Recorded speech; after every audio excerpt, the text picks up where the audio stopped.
Good morning বন্ধুরা, তোমরা সবাই কেমন আছো? আজকে একটা কথা জানানোর আছে যে যারা মাধ্যমিক পাশ করে 21 থেকে 40 বছর পর্যন্ত বয়স, মানে মাধ্যমিক সার্টিফিকেট আছে, এবার তারা বেকার বসে আছো, তাদের জন্য নতুন করে একটা প্রকল্প চালু হয়েছে। নামটা হচ্ছে যুব যুবতী প্রকল্প। এতে মাসে মাসে 1,500 টাকা দেবে। তো যতদিন না চাকরি পাবে ততদিন এটা চলতে থাকবে। মানে প্রথম 5 বছর চলবে, তারপরে যদি চাকরি না পাও আবার অ্যাপ্লাই করতে পারবে নতুন করে। তো যারা যারা অ্যাপ্লাই করনি, তো তাদের ব্লকে গিয়ে দেখা করো, দেখো ওখানে অবশ্যই ক্যাম্প বসবে আজকে থেকে 26 তারিখ পর্যন্ত আমাদের ব্লকে। সেখানে ক্যাম্প বসছে।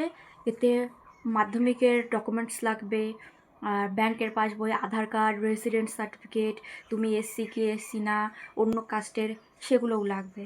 তো অবশ্যই তোমরা অ্যাপ্লাই করো।